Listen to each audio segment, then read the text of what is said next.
প্রখ্যাত ইসলামিক পণ্ডিত মুফতি আজমে বাঙাল গোলাম ছামদানি রেজভী ইন্তেকাল করেছেন। পশ্চিমবঙ্গের খ্যাতনামা মুফতি ও আলেমে দিন মুফতি আজমে বাঙাল মুফতি গোলাম ছামদানি সাহেব ইন্তেকাল করেছেন। আজ রবিবার ভোররাতে ফজরের নামাজের সময় তিনি শেষ নিঃশ্বাস ত্যাগ করেন। তার জানাজা নামাজ আগামীকাল সোমবার 15 সেপ্টেম্বর জোহর নামাজের পর তার নিজ বাসভবন মুর্শিদাবাদ জেলার ইসলামপুরে অনুষ্ঠিত হবে বলে পরিবার সূত্রে নিশ্চিত করা হয়েছে। জীবন বৃত্তান্ত। মুফতি গোলাম ছামদানি রেজভী 1957 সালের 18 ফেব্রুয়ারি দক্ষিণ 24 পরগনা জেলার উস্তিয়া থানার কলিকাপাতা গ্রামে জন্মগ্রহণ করেন। তার পিতার নাম কুরবান আলী রেজভী এবং দাদার নাম গোলাম মোস্তাফা। ইসলামিক জ্ঞানে তার গভীর পাণ্ডিত্যের জন্য তাকে মুফতি আজমে বাঙাল এবং কাজী বাঙ্গাল উপাধিতে ভূষিত করা হয়। অমূল্য অবদান।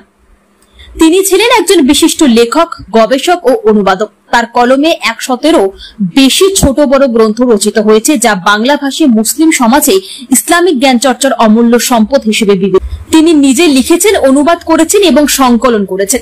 বিশেষত শেষ বয়সে তিনি পবিত্র কুরআন শরীফের বাংলা অনুবাদ সম্পূর্ণ করেন।